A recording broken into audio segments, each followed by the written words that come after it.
Welcome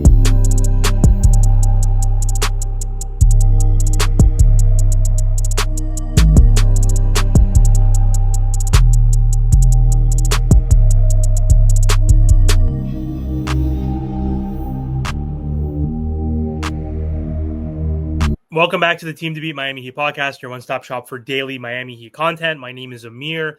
So for today's episode, I want to talk about Tyler Herro. We all know that he has a max extension opportunity coming up, and I want to talk about whether Tyler Herro is, one, worth that contract extension, and two, can he make another leap? He's 25 years old.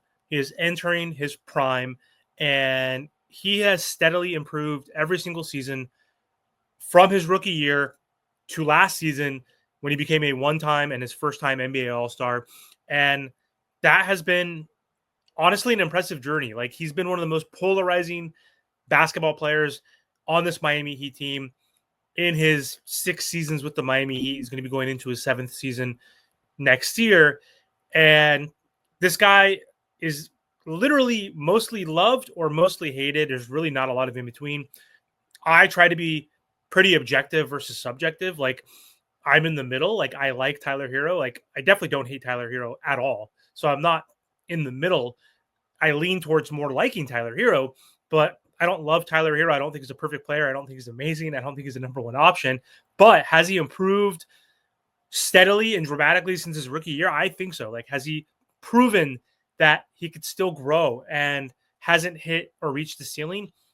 I think so. I think he could definitely get better. And I'm not saying he's worth a max contract, but I definitely think Tyler Herro can take another leap this upcoming season. So last season was a breakout year for Herro. He averaged 23.9 points per game, 5.2 rebounds, 5.5 assists per game, and he earned his first All-Star selection. He also won the NBA three-point contest, which was also cool. His shooting splits were 47.2% from the field, 37.5% from beyond the arc, and 87.8% from the free throw line. So he showcased both efficiency and growth overall with his statistics. So looking ahead, the Miami Heat have had a quiet offseason, but a pretty good offseason thus far with not really many assets or not a lot of flexibility. So they did make some strategic moves to bolster their roster. The acquisition of Norman Powell from the Clippers was huge. What a steal. He adds dynamic scoring to the backcourt, assuming he's going to start with Tyler Herro. He has the ability to stretch the floor and create his own shot, which will alleviate some of that pressure on Tyler Herro. Like, Tyler Herro now can get a little more open opportunities when Norman Powell has the ball. Like, both of those guys are good off-ball players. I think Tyler is going to have way more usage on ball compared to Powell, but when Powell has the ball, he's a very good pull-up shooter. He's a good catch and shoot three-point shooter. He can get to the rim and finish. He's very athletic, and I don't think he's as good as Tyler when it comes to his handles or his ability technically to get to the rim, but he is someone that's going to allow Herro to have more freedom to operate, as well as Wiggins getting a full training camp, going to be a full season. He played 17 games with the Heat before he got hurt. Before the playoffs, averaged 19 points per game. This guy's averaged 24 in his career once, 22, 21.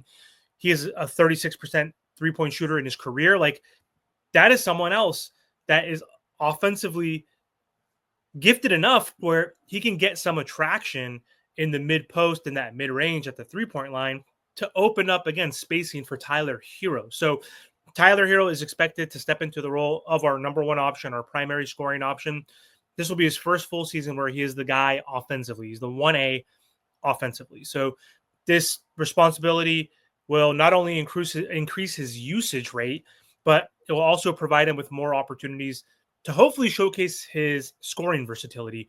So deep three-pointers, we know he can shoot, and he was shooting a very high percentage for the first half of the season. Those numbers went back to earth.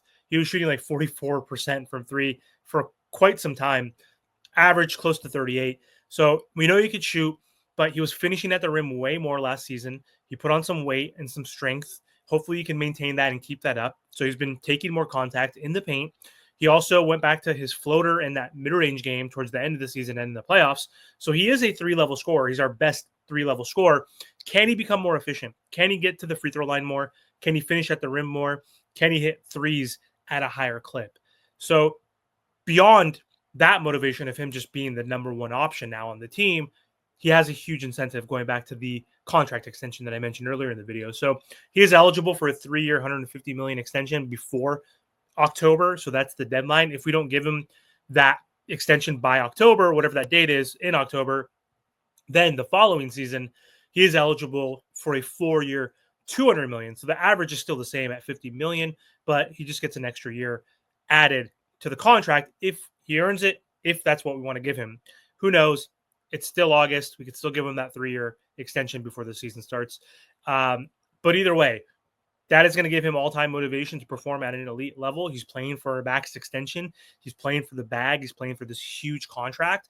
And to earn that max contract, like, Herro will need to elevate his game further. Like, I'm sorry, like, you need to improve defensively. That's your biggest issue. Your biggest liability is inconsistency on the defensive end, getting hunted, especially in the playoffs. But he is what he is at that point. Like, he could try harder and hopefully get a little bit better, but I don't think he's going to become a good defensive player like in year 7. That's like really tough to do. But what he can do is increase his playmaking responsibilities, leading the Heat to a deeper playoff run, winning us some playoff games, increasing your scoring average, increasing your percentages from the 3-point line, your field goal percentage, increase that from 47 to 49, 50%, become more efficient.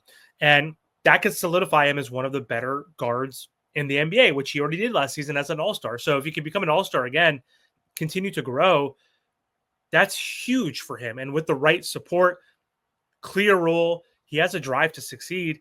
This next chapter in his career could be great, and Miami's future looks kind of bright if Tyler Herro keeps ascending. That's the key issue, is can he take a leap? And what does that leap look like for Tyler Herro next season as the Miami Heat's clear number one scoring option? Well, one, I think we could see his scoring average go up again, because I mentioned we have Norman Powell, we have Wiggins, we have Bam, who could operate a little bit offensively. That can open up spacing and lanes for Tyler Herro. So defenses can't just pinpoint and focus and blitz Tyler Herro because we have Norman Powell now. Like, going from Davion to Norman Powell, we don't really have a point guard right now in our starting lineup, but we have 2 combo guards who garner attention because they're good scorers. Norman Powell averaged 21 points per game last season, 24 points per game before he got injured, pre-All-Star. He could have been an All-Star. I'm talking about Norman Powell. So adding him, I think, is huge. So Tyler Herro, having another scorer will help. And I think his average can go up from 23.9 to 26 to 27 points per game with increased minutes, responsibility, usage, possibility of him taking more shots, especially in clutch situations. I think he can average that many points. And his field goal percentage, if that improves, he shoots better from 3, from 37 to like 40%.